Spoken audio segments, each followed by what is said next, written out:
Hello दोस्तों, बड़के गुरुजी में आपका एक बार फिर से स्वागत है।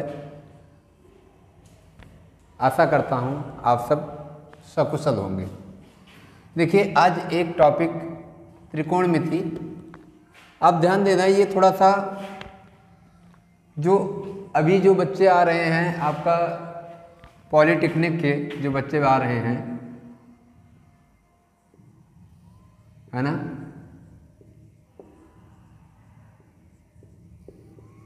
पॉलिटेक्निक के जो बच्चे आ रहे हैं उनके बिहाफ पर ये थोड़ा सा क्लास चलाई जा रही है, ठीक है ना। कुछ चीज़ें इसमें चर्चा करेंगे, कुछ चीज़ों की चर्चा करेंगे। जैसे ध्यान देना, त्रिकोणमिति होता क्या है, यानी ट्रायगोनोमेट्री होता क्या है, ये आपको समझना होगा। एक्चुअल में ये एक ट्रायंगल पे बेस्ड होता है। किस पे बेस्ड होता है? ये एक ट्रायंगल पे बेस्ड होता है। ये जो ट्रायंगल ABC, मान लीजिए एक ट्रायंगल आपका ABC है। ऐसा ट्रायंगल होना चाहिए जिसका एक एंगल 90 अंश का होता है। क्लियर है? एक एंगल आपका 90 अंश का होता है। ऐसे ट्रायंगल पे हम त्रिकोणमिति पढ़ने का प्रयास करते हैं, ठीक है ना। इसमें बाकी दो कोण जो आपके होंगे, एक को मैं थीटा ले लेता हूँ, एक को मैं फाई ले लेता हूँ। इसको थोड़ा सा समझने का प्रयास करना। इन दोनों कोण के विभाग पे अब ये ध्यान देना, थीटा के लिए अगर मैं बात करूं, थीटा के लिए अगर मैं बात करूं तो थीटा के लिए आपका लंब का जो काम करेगा ये करेगा BC, और आधार का जो काम करेगा ये करेगा AC, और कर्ण का जो काम करेगा वो करेगा AB। क्लियर है?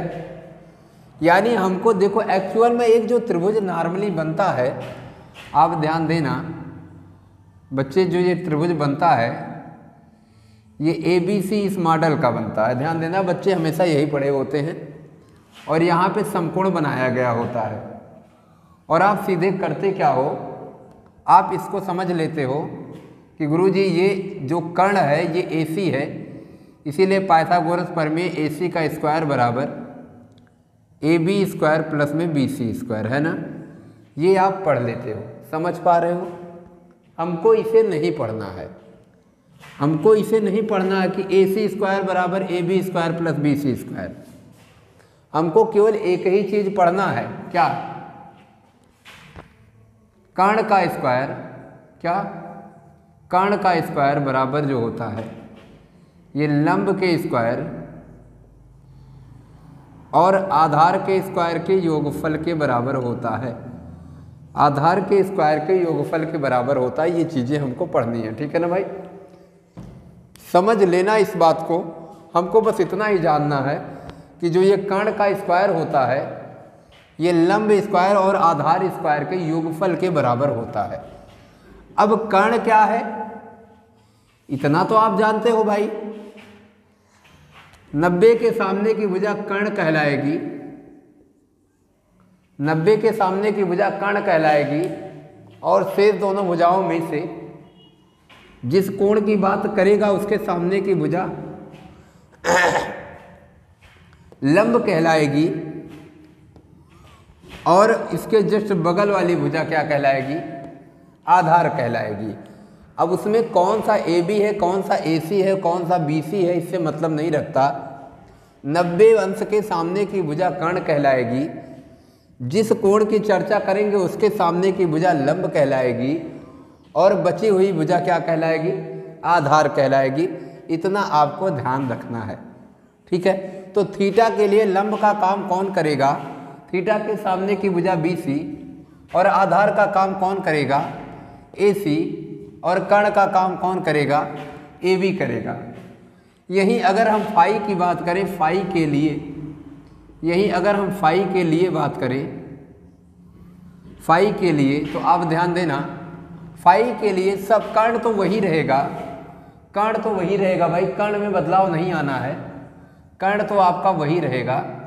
कर्ण के लिए क्या आएगा भाई, कर्ण के लिए आपका ए बी ही होगा, बस बदलेगा क्या, लंब बदलेगा। और लंब के लिए क्या आएगा भाई, लंब के लिए क्या आएगा भाई, AC आएगा, लंब के लिए AC आएगा। और आधार के लिए क्या आएगा भाई,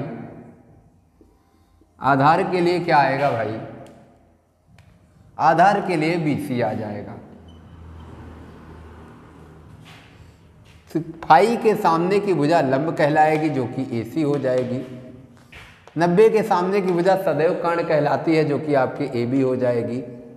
और आधार आपका जो बची हुई भुजा यानी AC आपकी क्या हो जाएगी, सॉरी BC आपकी क्या हो जाएगी, आधार हो जाएगी।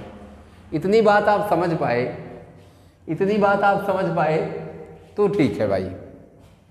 अब थोड़ा सा और समझने का प्रयास करना, ये बातें आप समझ गए हो, ठीक है ना। इसी को लंब कहते हैं, BC वगैरह वगैरह जो भी आपका था। अब इसी में आपका सवाल आता है, अब इसको थोड़ा सा समझने का प्रयास करना। हमारे पास 6 सवाल आएंगे, हमारे पास 6 सवाल आएंगे। कौन कौन से सवाल आते हैं देख लेना। हमारे पास एक साइन का सवाल आता है, ठीक है। हमारे पास एक कोसाइन का सवाल आता है, हमारे पास एक टेंजेंट का सवाल आता है, हमारे पास एक कोटेंजेंट का सवाल आता है,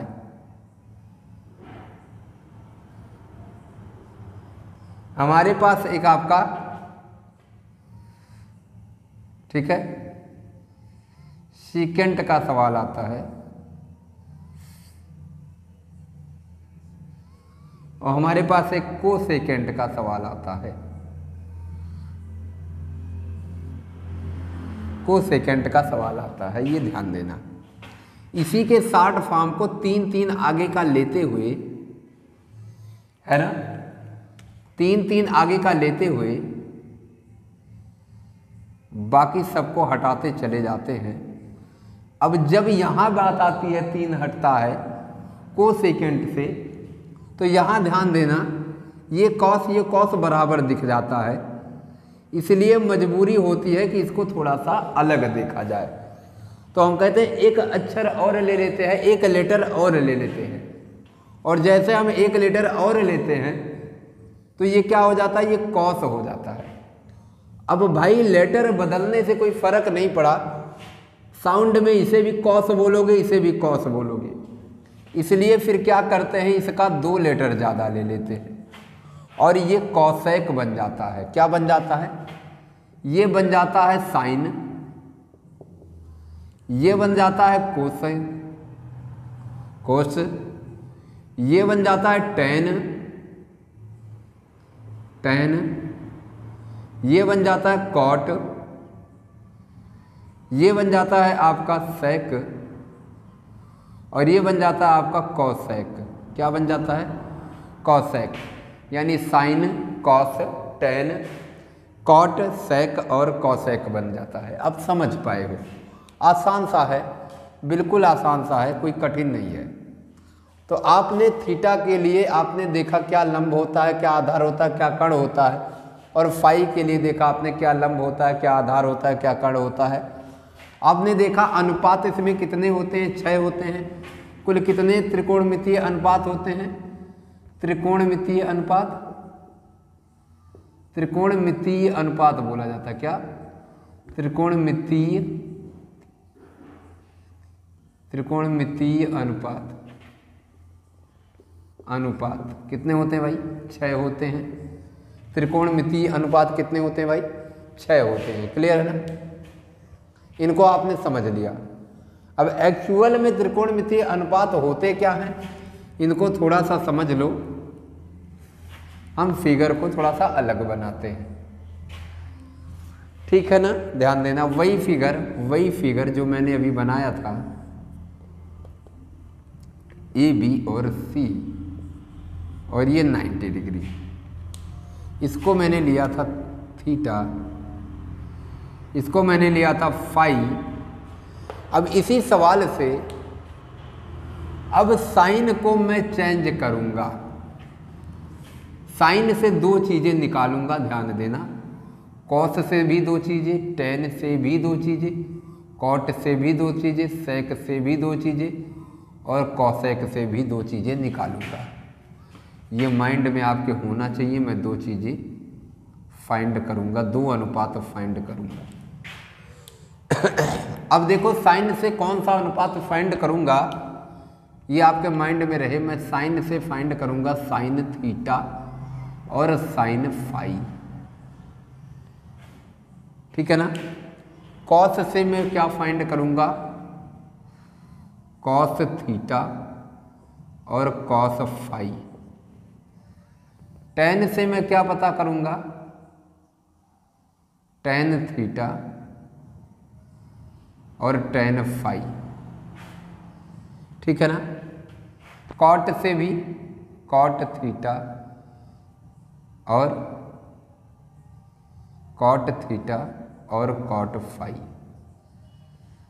सेक से भी ऐसे ही सेक थीटा और सेक फाई, और कॉसेक से भी ऐसे कॉसेक थीटा और कॉसेक फाई। ये हमको फाइंड करना है, अलग अलग के रेशियो फाइंड करना है, ये माइंड में हो। सेक की बात करते हैं तो सेक में हमारा जो होता है ये कहलाता है लंब बटे कर्ण, यानी एक्चुअल में अगर बोला जाए तो परपेंडिकुलर अपान हाइपोटेनियस। लंब बटे कर्ण की अगर हम बात करें तो शॉर्ट फॉर्म में लंब को H बोला जाता है और कर्ण को, लंब को P बोला जाता है, कर्ण को H बोला जाता है और बेस को B बोला जाता है, ठीक है ना। तो फिलहाल अब आप समझ लेना, लंब यहाँ पे क्या है, साइन थीटा के लिए लंब BC है और कर्ण क्या हो जाएगा, AB है। साइन फाई की बात करें तो ये भी लंब बटे कर्ण ही होगा, और ये क्या हो जाएगा, ये आपका, अब की कर्ण तो सेम है, कर्ण तो नहीं बदलना, लेकिन लंब अब की बदल जाएगा। फाई के लिए लंब AC हो जाएगा, फाई के लिए लंब AC हो जाएगा, यहां से तुमने लिया है, ठीक है ना। यानी साइन की कहानी ये हुई भैया, ठीक है ना, साइन की कहानी ये हुई। अब आपने जो रेशियो बनाना है टोटल, एक ट्रायंगल में टोटल हमने 12 रेशियो बनाना चाहा। अब मैं अलग अलग करके तुम्हें थोड़ा सिखाता हूँ, क्योंकि एक जगह पे फिर मज़ेदार होगा नहीं। अब ये देखना आप, अब यहाँ से अगर मैं कहूँ कि कॉस थीटा की बात करूं, कॉस थीटा की और कॉस फाई की, तो कॉस थीटा का जो एक्चुअल में मान होता है, कॉस थीटा का जो एक्चुअल में मान होता है, ये होता है आधार बटे में कर्ण, यानी बेस बटे में हाइपोटेनियस। आधार बटे में कर्ण क्या होता है भाई, आधार बटे में कर्ण। और आधार बटे में कर्ण की अगर बात करें तो थीटा के लिए आधार क्या है, AC है, और कर्ण तो AB ही रहेगा, कर्ण तो AB ही रहेगा, है ना भाई, कर्ण तो AB ही रहेगा। और फाई के लिए आधार जो होगा, आधार बटे कर्ण यहाँ भी आएगा, और फाई के लिए जो आधार होगा वो BC हो जाएगा। BC बटे में क्या हो जाएगा, AB हो जाएगा।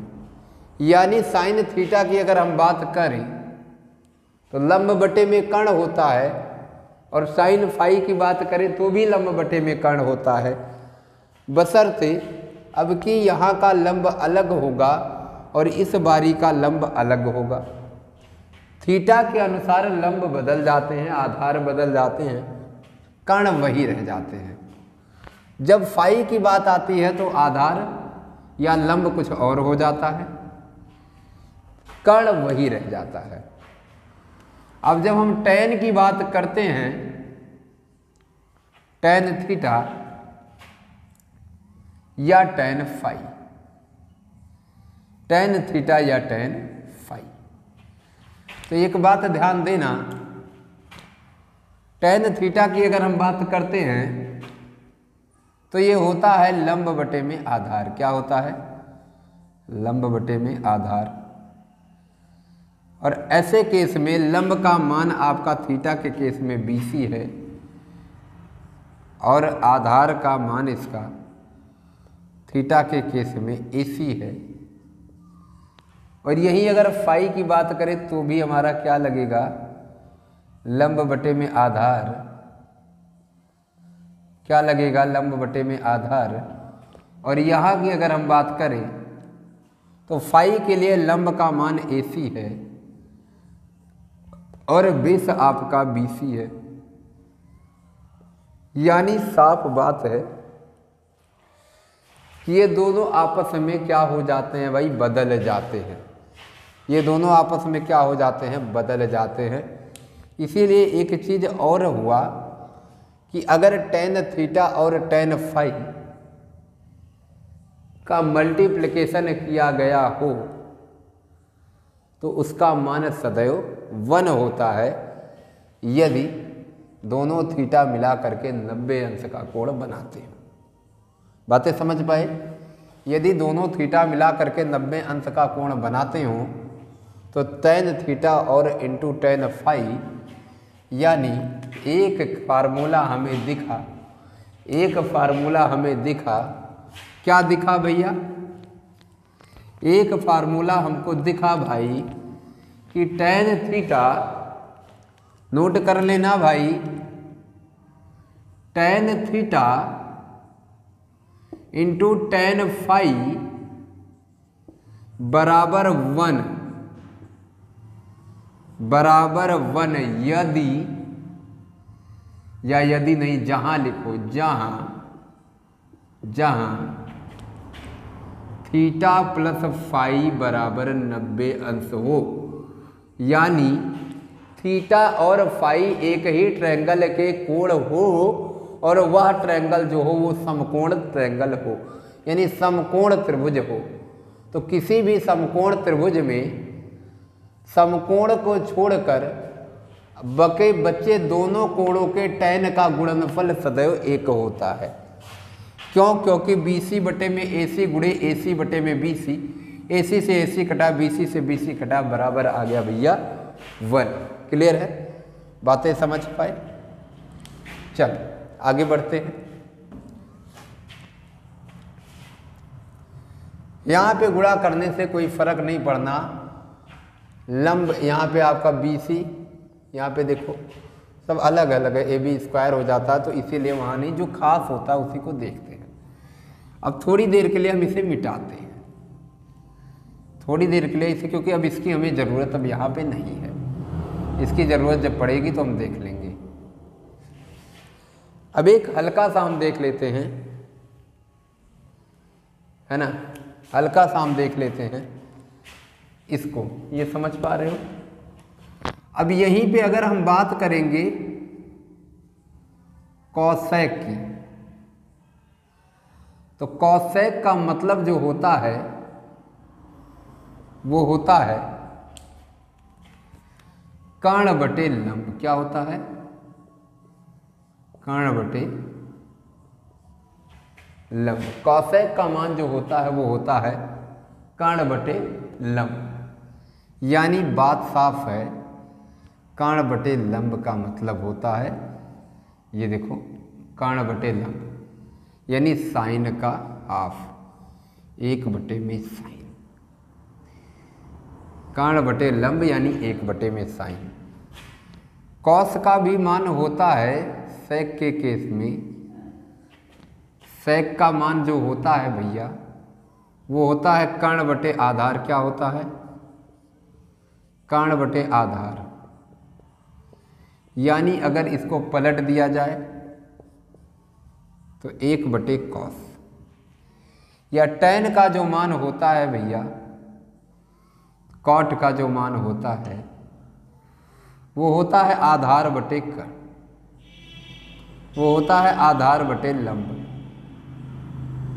यानी अगर मोटा मोटा कहा जाए तो 1 बटे में tan। समझ पाए?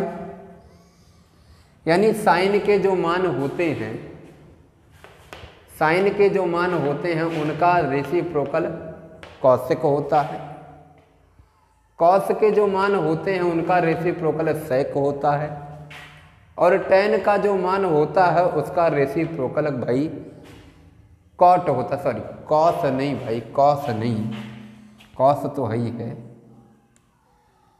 कॉट होता है। क्या होता है? कॉट होता है। उसका रेसिप्रोकल क्या होता है भाई? कॉट होता है। तो आपने ये समझ लिया। क्यों? क्योंकि इसी के रेसिप्रोकल जैसा इसका वैल्यू होता है। तो यानी आपने समझ लिया कि सर कॉसेक 1/sin के बराबर होगा, सेक 1/cos के बराबर होगा, और कॉट 1/tan के बराबर होगा। ये तीनों फार्मूले पलट जाएंगे। यानी अगर बात करें तो ये AB बटे में BC हो जाएगा, ये AB बटे में AC हो जाएगा, ये AB बटे में AC हो जाएगा, ये AB बटे में BC हो जाएगा, ये AC बटे में BC हो जाएगा, ये BC बटे में AC हो जाएगा। यानी फिर से एक चीज़ निकल के आया कि कभी भी अगर कॉट हो उसके साथ थीटा लगा हो और इसके साथ हम क्या लगा दें, इसके साथ हम लगा दें कॉट फाई, कॉट थीटा और कॉट फाई लगा दें तो इसका भी मान 1 होगा, 1 होगा, जहां थीटा प्लस फाई का मान हो 90 डिग्री। यानी एक फार्मूला और तैयार हो गया कि कभी भी भैया tan थीटा और tan फाई का मान 1 होगा यदि थीटा और फाई का योगफल, और कभी भी भैया कॉट थीटा और कॉट फाई का मान 1 होगा यदि कभी भी थीटा और फाई का योगफल 90 हो। ठीक है ना? इधर भी 90, इधर भी 90। अब ये बात आप समझ गए तो आपके लिए ये हो गया आसान। इसी समय कुछ आइडेंटिटी भी देख लेते हैं, कुछ आइडेंटिटी भी देख लेते हैं, कुछ आइडेंटिटी भी देख लेते हैं भाई, आइडेंटिटी देख लेते हैं।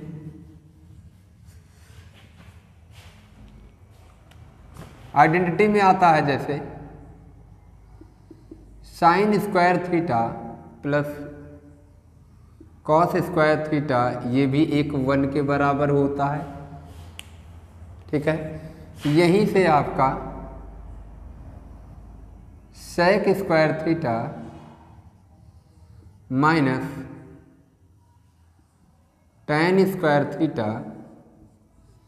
ये भी 1 के बराबर होता है। यहीं पे आपका cosec square theta minus cot square theta, ये भी आपका 1 के बराबर होता है। और यहीं अगर हम चर्चा करें तो आप समझिए यहाँ पे कि अगर हम बात करें साइन स्क्वायर थीटा की तो 1 माइनस कॉस स्क्वायर थीटा होता है। अगर हम बात करें कॉस स्क्वायर थीटा की तो 1 माइनस साइन स्क्वायर थीटा होता है। यहीं अगर हम बात करें सेक स्क्वायर थीटा की तो ये 1 प्लस tan स्क्वायर थीटा होता है। या यहीं हम बात करें tan स्क्वायर थीटा की तो 1 यहाँ जाके माइनस हो जाएगा, सेक स्क्वायर थीटा माइनस 1 हो जाता है। बातें समझ पा रहे हो?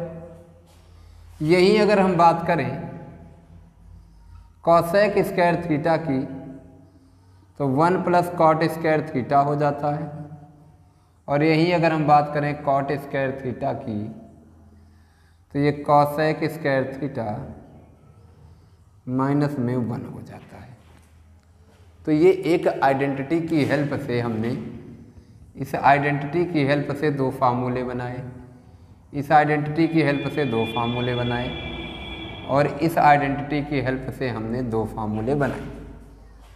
तो ये आपकी आइडेंटिटी है, इसको ध्यान देना। इसी समय हम कुछ एक दो और आइडेंटिटी देख लेते हैं। ये हो गई, ठीक है ना भाई, समझ पाए? इसको माइंड में रखना, ज़रूरत पड़ेगी इन सब की।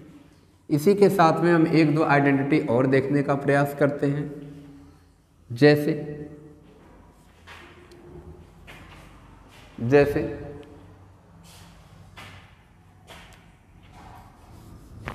कभी भी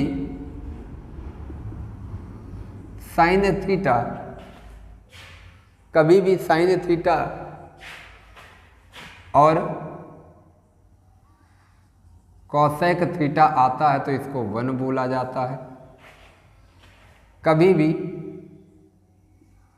कॉस थीटा और सेक थीटा आता है तो इसे भी 1 बोला जाता है, और कभी भी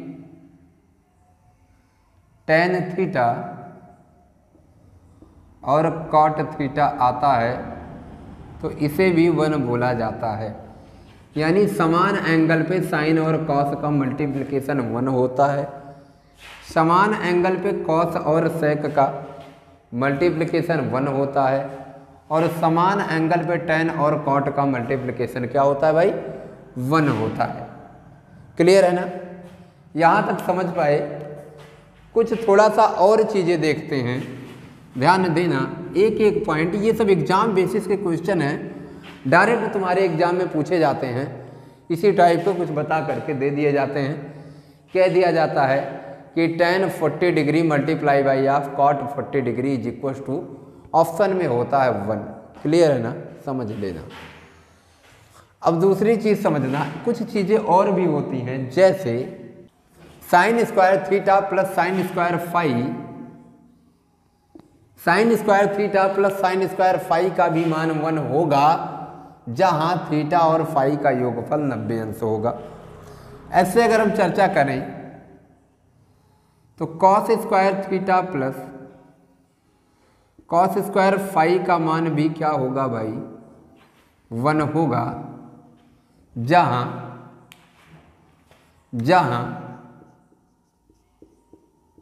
थीटा और फाई का योगफल 90 अंश होगा, जहां थीटा और फाई का योगफल 90 अंश होगा। ऐसे अगर हम चर्चा करें तो आप समझ सकते हैं सेक स्क्वायर थीटा, ठीक है ना, सेक स्क्वायर थीटा, ये ध्यान देना, sec square theta minus cot square theta, theta नहीं भाई फाई, कॉस स्क्वायर फाई का मान भी क्या होगा भाई? 1 होगा। इसके साथ आप ये भी लिख सकते हो cosec square theta minus tan square theta का भी मान क्या होगा? 1 होगा। टेन स्क्वायर थीटा का भी मान 1 होगा जहां थीटा प्लस फाई का मान 90 डिग्री का हो। अगर थीटा प्लस फाई का मान 90 डिग्री का होगा तो sine square theta plus sine square phi का मान 1, cos square theta plus cos square phi का मान 1, sec square theta minus cot square phi का मान 1, और cosec square theta minus tan square phi का मान 1। इसको हालांकि इंटरचेंज भी कर सकते हो, थीटा की जगह फाई, फाई की जगह थीटा, कोई मतलब नहीं रखता, बात वही है।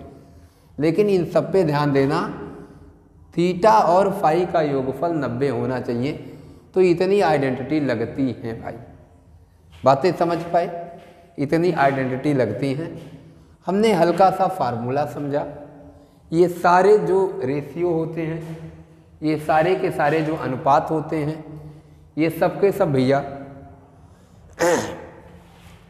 ट्राई एंगल पर लगते हैं, ट्राई एंगल पर यानी त्रिकोणमिति पर लगते हैं। तो इसका मतलब आपको भैया त्रिकोणमिति अच्छे से पढ़ना होगा, ठीक है ना भाई, त्रिकोणमिति अच्छे से पढ़ना होगा। और दूसरी चीज़, हर रेशियो को समझ लेना होगा, इसका रेसिप्रोकल ये होता है, इसका ये होता है और इसका ये होता है, ये भी जान लेना होगा। किस लिए शॉर्ट फॉर्म कैसे बनाया गया मैंने तुम्हें समझा दिया, जितनी आइडेंटिटी बन सकती थी मैंने तुम्हें बता दिया, ठीक है ना। अब इसके बाद ये सब छोटे छोटे सवाल डायरेक्ट आ जाने वाले होते हैं। अब कल के वीडियो में हम लोग क्या करेंगे, इसी के आगे का सवाल करेंगे, ठीक है ना, बात समझ लेना। कल के वीडियो में हम लोग इसी के आगे का सवाल करेंगे। आज के लिए इतना ही, थैंक यू।